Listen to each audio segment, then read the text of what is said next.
Hello, beautiful people. So yesterday we talked about substitution for just regular algebraic expressions with one operation.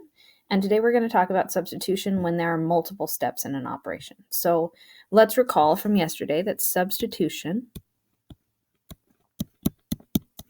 is the act of taking a value and plugging it in for a variable. So we know that variables are unknown values.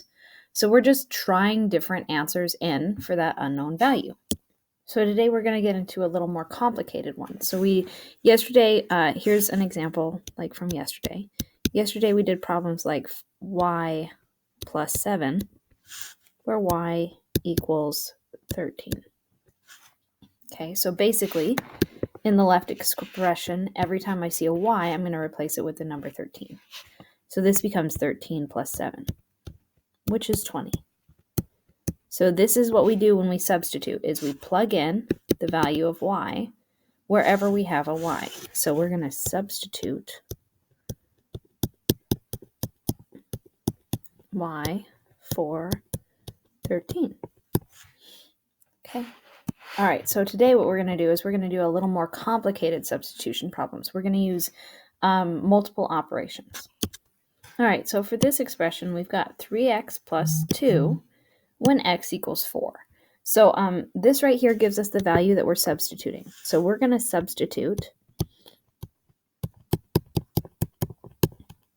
x for 4. So anytime we see an x in our expression, we're going to put a 4 in its place. However, before I do that, I'm going to remember from yesterday, I've got a coefficient and I've got a variable. So 3x plus 2 is not 34 plus 2. It's actually going to be 3 times x plus 2. Okay, so we've got to remember that when we have a coefficient and a variable, there's actually a hidden multiplication there. And that's because, like I said yesterday, mathematicians, we want to write as little as we possibly can while still being understood. So we don't write the multiplication sign because it's assumed whenever you have a coefficient and a variable that there is one. Okay? All right, and then I'm just going to plug in. Anytime I see an x, I'm going to put a 4. So here's an x, so I'm going to put in a 4. The other numbers stay the same, so this stays 3 times 4 plus 2. Okay, and then I do the steps one at a time using order of operations, and I remember multiplication comes first. So 3 times 4 is 12, and 12 plus 2 is 14. Okay, so 14 is the solution. So a lot of things went into this problem.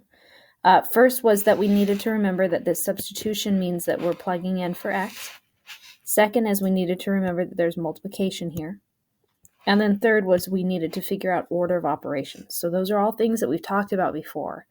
We're applying them to substitution. Okay. All right. I'm going to put a new paper down. All right. So here's our next equation. I've got 17 minus 2y when y equals 6. So again, I've got to remember that this is substitution. So this tells me that whenever I see a y, I'm going to plug in a 6. So substitute y for 6. Okay. But then again, I need to remember on this expression that this is not 2y, like 2 and then a 6. It's 2 times y, remember, because we've got a hidden multiplication. So this is 17 minus 2 times y. Okay. All right, now let's substitute. Here's a y. What number am I plugging in for y's? 6's. So I put a 6 here. And I have 17 minus 2 times 6. And again, I need to remember order of operations. So order of operations says we're going to multiply first. 2 times 6 is 12. And I have 17 minus 12, which is equal to 5. So 5 is my solution. Again, we used all these things that we've already learned about in order to solve this problem. So please make sure that you are thinking about all of these steps that we've done before. All right, I'm going to do a more complicated problem for the next one in the next video.